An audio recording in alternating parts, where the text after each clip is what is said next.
He locked the door, and she didn't ask him to stop. Part 3 HFY Reddit. The research station floated alone near what everyone believed was a dead star.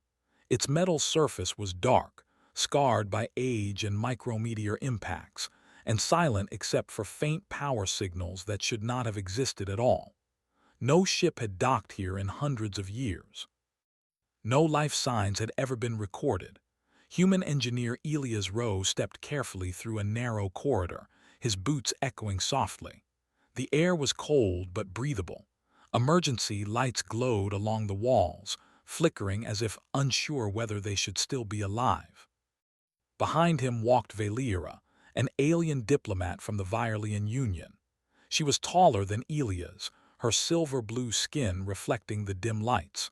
Her eyes moved constantly, reading energy flows and structural stress the way humans read written words. "This place violates at least 12 galactic safety laws," Valeera said calmly.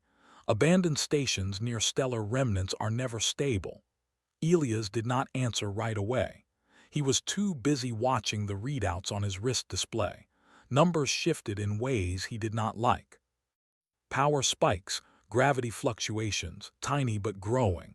"It's still running," he said finally. "That's what matters. Something here wants to stay alive." Valeera paused. "Machines do not want anything." Elias gave a small, tired smile. "You've never met human machines." They reached the central control chamber, a wide circular room with a massive reinforced door behind them. The door led back to the docking corridor, and beyond that, their ship. The chamber itself was filled with strange consoles made of smooth black material, untouched by corrosion. As Elias stepped forward, the lights brightened. Symbols appeared on the walls, shifting and rearranging as if reacting to his presence. Valeera felt a ripple of unease. "The station is responding to you." "I noticed," Elias said, "and I don't like how fast it woke up." Before she could respond, a deep vibration passed through the station, not violent but powerful, like the slow breathing of something very large. Valeera's eyes widened. That came from the star.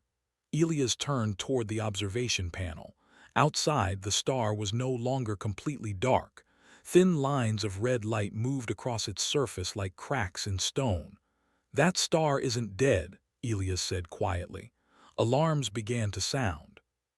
Not loud but sharp and repeating. Elias' wrist display filled with warnings. Gravitational shear increasing, radiation levels rising. Valeera stepped closer to him. "We must leave immediately. Open the channel to our ship." Elias did not move. His eyes were locked on a different reading, something the station itself was showing him. "Elias," Valeera said, her voice firmer now, "this is not a request."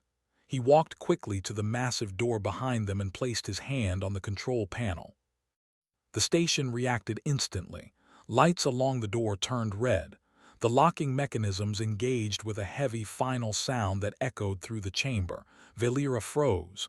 "You sealed the door," she said slowly. "Yes." "Unlock it, now." Elias shook his head. "If I open that door, the pressure wave from the star's awakening will tear through the docking corridor. Our ship won't survive it." "That is a projection," Valeera replied, "not a certainty." Elias turned to face her. His expression was calm, but his eyes were intense. "It's certain enough." The station shook again, stronger this time. Somewhere deep within its structure, metal groaned. Valeera felt her training push her toward anger. By galactic law, sealing an exit during an active emergency was considered reckless endangerment. Entire species had been lost to commanders who made similar choices. "You have no authority to make this decision alone," she said.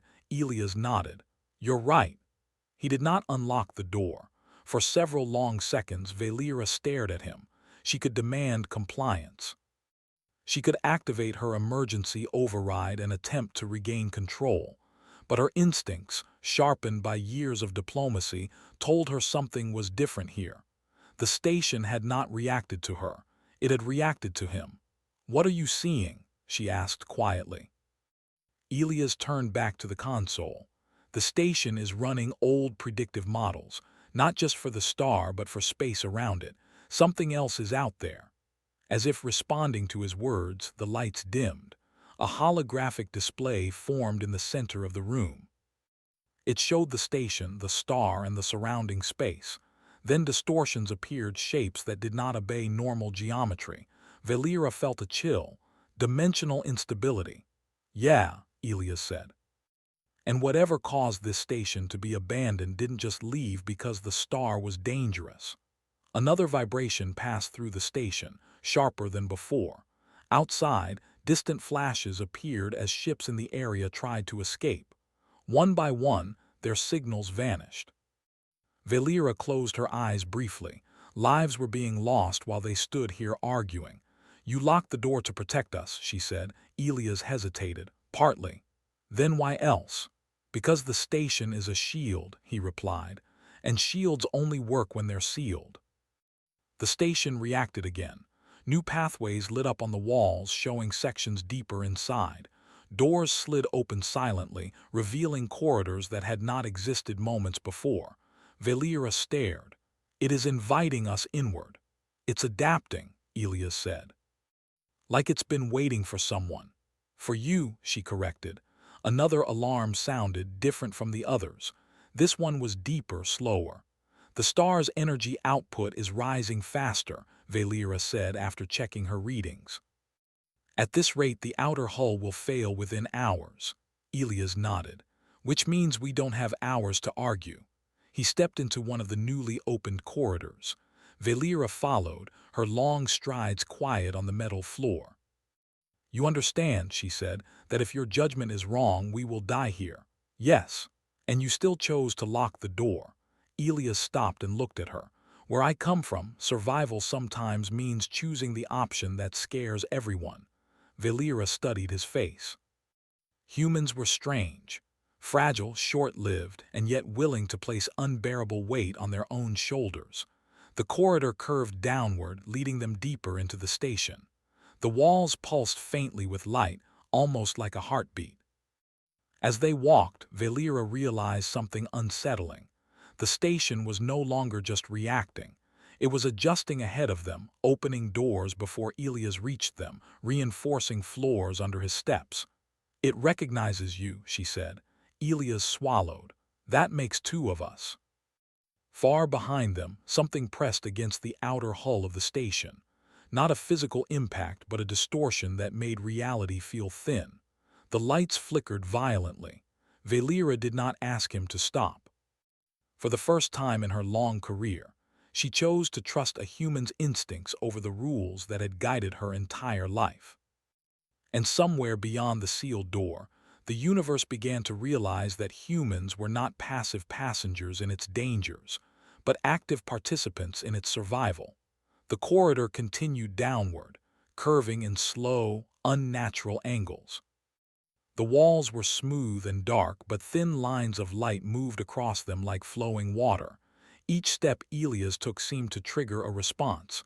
Panels shifted, paths adjusted. The station was not just guiding them, it was studying them. Valera kept her senses wide open. She could feel pressure changes in the air and subtle shifts in gravity. This place was older than most known civilizations, yet it reacted faster than modern systems. This station is thinking, she said. Elias walked carefully, his hand brushing the wall. Maybe it always did. Maybe it just never met the right kind of problem. The vibration from outside returned, stronger than before. The station groaned, but it did not break. Instead, thick energy fields formed along the inner hull, reinforcing it. Valera stopped. It is strengthening itself. Understanding slowly settled into her mind. It is preparing for something.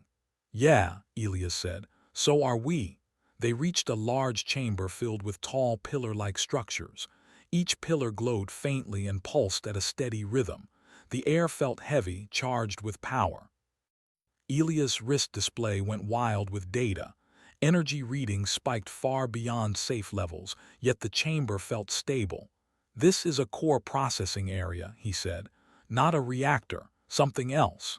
Valera approached one of the pillars. Symbols appeared on its surface, shifting into patterns that almost resembled language. "I am detecting memory storage," she said. "Records." As Elia stepped closer, the pillars reacted. Light surged through them and the chamber darkened. A projection formed in the air, showing images of the station long ago. They saw beings unlike any known species. Tall, slender, and glowing faintly, they moved through the station with purpose. The star outside was bright and calm then. Valera watched in silence. The builders, the image shifted. The star began to change, emitting strange pulses. Space around it twisted. Dark shapes appeared, pressing against reality itself. Elias felt his chest tighten. That makes sense. The projection showed panic.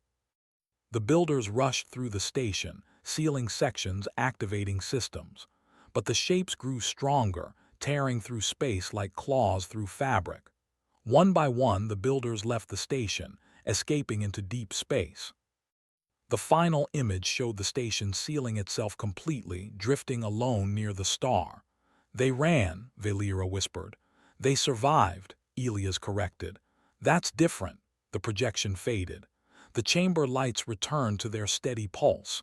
Valera turned to Elias. "This station was not abandoned. It was left behind as a barrier." "And a warning," Elias said. "One nobody listened to." Another violent distortion slammed into the outer hull.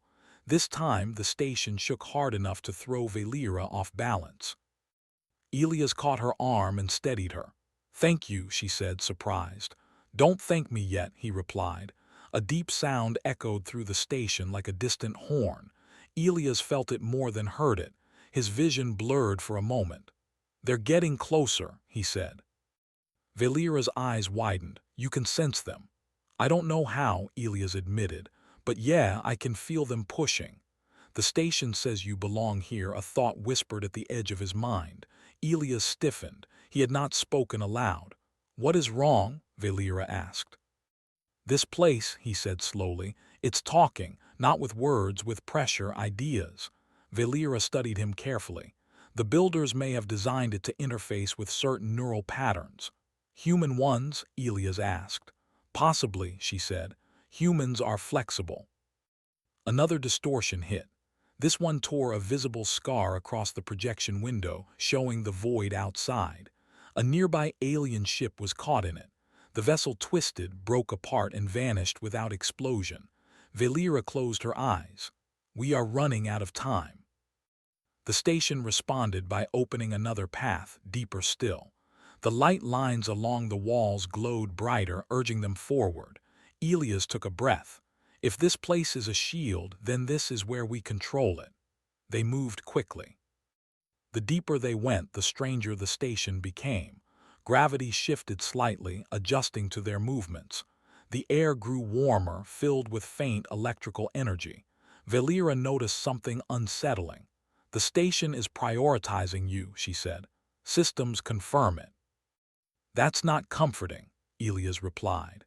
They entered a vast chamber unlike any they had seen before. The floor was a circular platform suspended over a deep void filled with swirling light. At the center stood a structure that looked almost organic, like a crystal grown rather than built. "This is the interface," Valera said with certainty. As Elias stepped onto the platform, the structure lit up. Energy flowed outward, wrapping around him without pain. The station's awareness pressed into his mind. Images flooded him: stars, dimensions, the builder's fear, the creatures that hunted across realities. Elias staggered but did not fall. "Elias," Valera called. "I'm okay," he said through clenched teeth. "It's just a lot." He saw the truth then. The station was not meant to destroy the creatures. It was meant to hold them back, delay them, buy time for others to escape. "And now it's failing," he whispered. Valera heard the change in his voice. "What do you see?" "This shield can still work," he said, "but it needs guidance, active control." "And the builders could not provide it?" she asked. "They weren't compatible," Elias said. "Their minds were too rigid, too precise." The platform pulsed again, responding to his thoughts. Valera felt a chill. "And humans?" Elias let out a shaky breath. Humans are good at surviving chaos. Another massive impact struck the station. A section of the outer hull cracked, but the inner fields held. "We cannot hold forever," Valera said. "No," Elias agreed. "But we don't have to." The station showed him a possibility, a dangerous one. It involved redirecting the star's awakening energy through the station, creating a controlled burst that would push the creatures back into their dimension. "It could work," Elias said. "And the cost?" Valera asked. He did not answer immediately. "The station may not survive," she said softly. "Neither might I," Elias replied. Silence fell between them, broken only by the deep hum of power around them. Valera stepped closer. "You chose to lock the door knowing it might trap us." "Yes." "And you continue forward knowing this path may end you." "Yes." She studied him, truly seeing him for the first time, not reckless, not foolish, just willing. "I will stay," she said. Elias looked at her. "You don't have to." "I know," she replied. "But if the galaxy is saved by this choice, it should not be a human choice alone." The station reacted to her words. For the first time, some systems adjusted toward her presence as well. Outside, the creatures pressed harder, sensing resistance. Inside, a human and an alien stood together at the heart of an ancient machine, preparing to do what the builders never could. And the universe waited to see if human adaptability would be enough. The station trembled again, but this time the movement felt different. It was no longer a random reaction to external pressure. It was controlled, deliberate, like a giant taking a steady breath before acting. Elias stood at the center of the platform, surrounded by flowing light. The crystal-like structure pulsed in time with his heartbeat. Each pulse sent waves of information through his mind. He saw stars being born and dying, dimensions folding into each other, and the builders watching from afar with fear they could not overcome. Valera remained at the edge of the platform, gripping a support rail as gravity shifted slightly beneath her feet. Her eyes stayed locked on Elias. He looked smaller now, almost fragile against the vast power moving through him. "You are becoming part of the system," she said carefully. Elias nodded. "Not part, a guide." Another impact struck the station. This one carried something else with it, a presence. The air itself felt wrong, heavy with pressure that did not belong to normal space. Valera felt it too. "They are aware of us now." Elias swallowed. "They've always been aware. We just finally did something they didn't expect." The swirling void beneath the platform brightened, showing distorted shapes pressing against invisible walls. They were not creatures in the normal sense. They had no clear form, no single shape. They were movement and hunger wrapped together. "They are testing the barrier," Valera said. "No," Elias replied quietly. "They're testing me." The station responded to his fear before he could hide it. Energy surged and the crystal structure grew brighter. Elias clenched his fists, forcing himself to breathe slowly. "Easy," he muttered. "Don't panic." Valera noticed something strange. The station reacted faster when Elias was afraid, but it reacted more cleanly when he was calm. "It responds to emotion," she said, "not logic." "That's human tech for you," Elias replied with a weak smile. A new image formed in the air. It showed the creatures pushing against the station's outer defenses. With every push, reality bent and cracked, but the station held. Elias felt a sharp pain behind his eyes. Memories that were not his own surfaced, the builders' last moments, their regret, their hope that someday someone else would finish what they could not. "They left this unfinished," Elias said. "They never meant to come back." Valera stepped closer. "They expected someone else." "Yes," Elias said, "someone unpredictable." The station systems opened deeper layers of control. Elias felt his mind stretch, adapting in ways he never imagined. He was not commanding the station like a tool. He was cooperating with it, negotiating in thought and feeling. Outside, a massive distortion formed. One of the creatures forced part of itself through the barrier. The station screamed, not with sound but with vibration. Alarms flared across every surface. Valera staggered as gravity spiked, then normalized. "It is breaking through," she said. Elias reached deeper, pushing back with raw intent. "No, not yet." The creature recoiled slightly, as if confused. It pressed again, harder. The station held, but cracks spread across the energy field. "They are learning," Valera said. "They adapt." "So do humans," Elias replied. He focused on the star. The awakening energy was wild, dangerous, but powerful beyond measure. The builders had feared it. Elias saw opportunity. "If I can redirect that energy," he said, "we can force them back." "And if you fail?" Valera asked. Elias did not answer. The station responded by showing him possible outcomes. Most ended in destruction. Some ended in silence. A few showed survival, but at a terrible cost. His hands trembled. "This isn't a switch," he said. "It's a balance." Valera stepped onto the platform, ignoring the warning signals that flared around her. The station resisted her presence at first, then adjusted. "What are you doing?" Elias asked. "Sharing the weight," she replied. "If this system reacts to minds, then it should feel more than one." The station hesitated, then accepted her input. The pressure on Elias eased slightly. Together they felt it, the creature's confusion. The station was no longer behaving as expected. It was not static, it was alive with intent. "They fear this," Valera said. "Good," Elias replied. "Fear makes mistakes." The creatures pushed again, this time from multiple angles.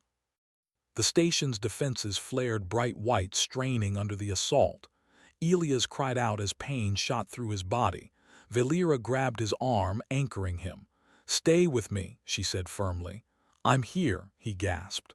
"I'm not going anywhere." The star outside surged, releasing a massive wave of energy. The station captured part of it, channeling it inward. Systems glowed at maximum output. "This is it," Elias said. "I can feel the limit." He reached into the station's core, guiding the energy flow. The power was wild, resisting control. It burned like fire through his nerves. The creatures sensed the shift. They pulled back slightly, uncertain. "They know," Valera said. "They know something is wrong." "Good," Elias said through clenched teeth. "Let's make it worse." He pushed harder, redirecting the energy into a focused wave. The station's structure warped under the strain, but it held. The wave slammed into the dimensional barrier, forcing it outward. The creatures screamed, not with sound but with distortion that made Valera's vision blur.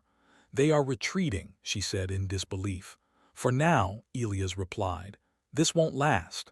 The station shuddered violently. Cracks spread across the platform. The crystal structure dimmed, then flared again. "Elias," Valera said urgently, "the station is failing."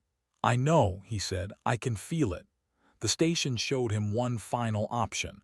A controlled collapse, a sacrifice. If he stayed connected, he could guide the station's destruction in a way that would seal the dimensional breach permanently. His heart sank.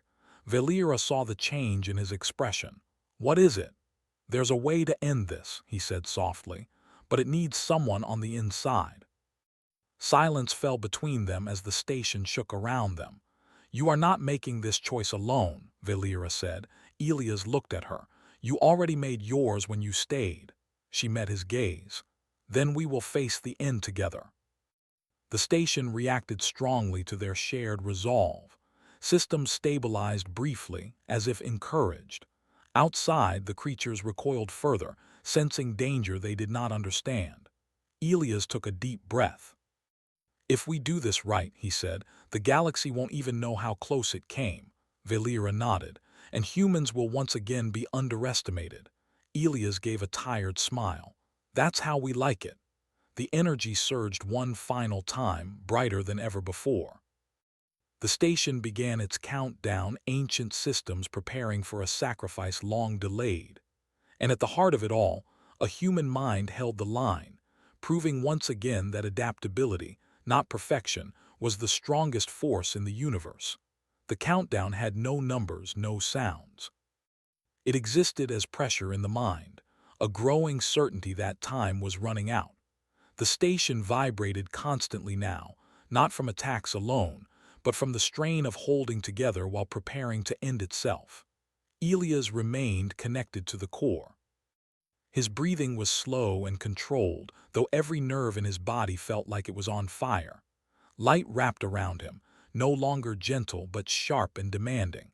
The station was giving him everything it had left. Valera stood close, one hand still gripping his arm. The energy around them made her vision blur, but she refused to step back. If the end was coming, she would face it awake and aware. "The systems are reaching critical limits," she said, her voice steady despite the chaos. "Once the collapse begins, there will be no stopping it." Elias nodded slightly. "That's the point." Outside the station, space twisted violently. The creatures sensed what was coming. They no longer pressed forward. Instead, they pulled back, their distorted forms rippling with something close to panic. "They understand now," Valera said. "They know this place is becoming dangerous." "Too late," Elias replied quietly. The star surged again, releasing a massive wave of energy. The station captured it, drawing the power inward like a final breath. Every system flared at once. The light became almost blinding. Elias felt the station's awareness wrap around his thoughts one last time. Not fear, not pain, gratitude. "You finished what we could not." He swallowed hard.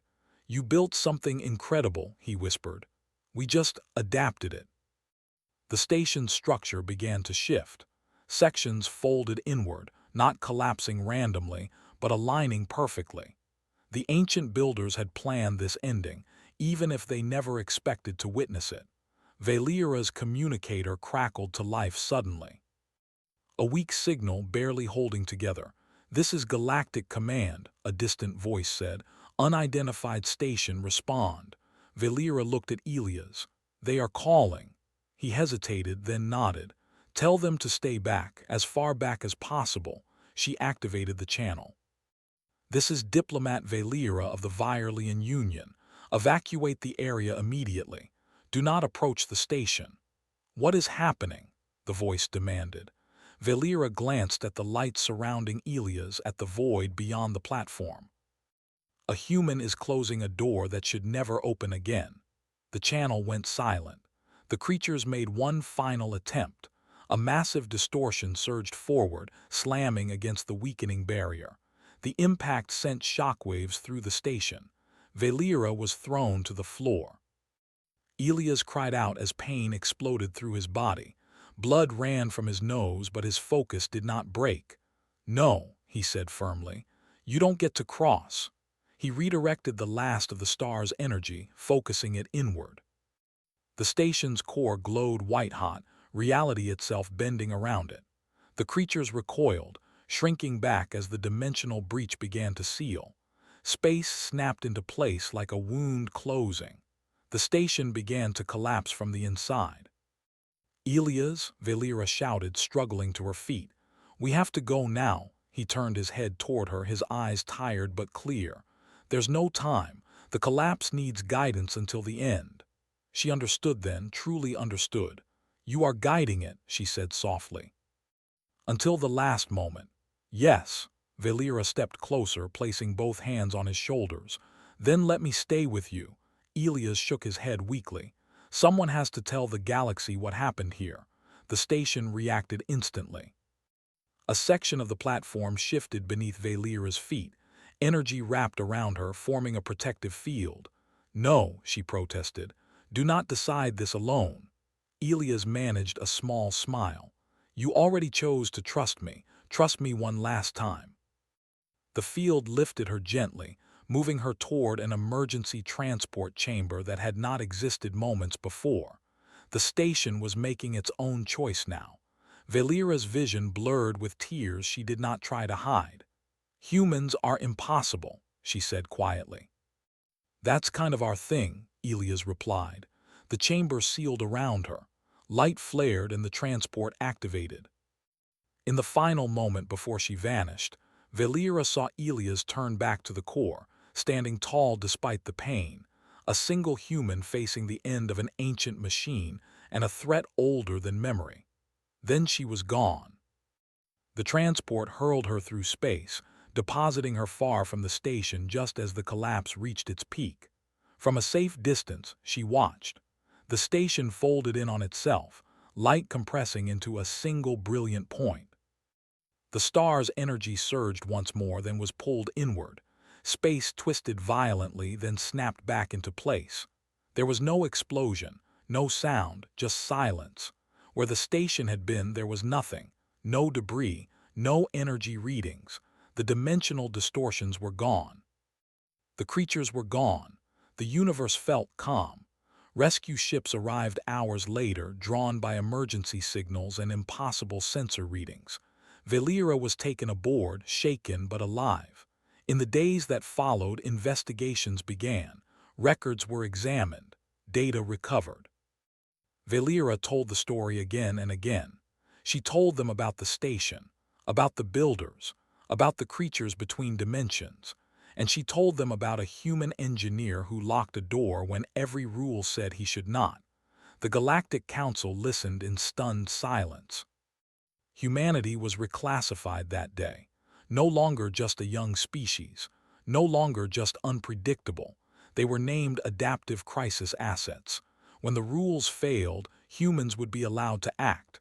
Valera stood before the council at the end of her testimony. Humans do not seek control, she said. They seek survival, and sometimes survival means making a choice no one else is willing to make.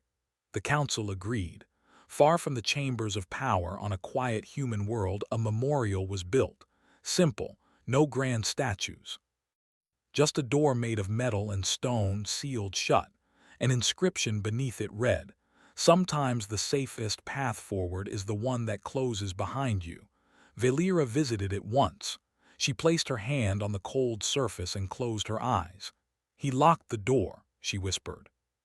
And the universe survived because of it. Somewhere beyond stars and dimensions, where no sensors could reach, the creatures watched and remembered. They would not forget the species that turned chaos into strength. They would not forget humans. And for the first time, the darkness between realities felt fear.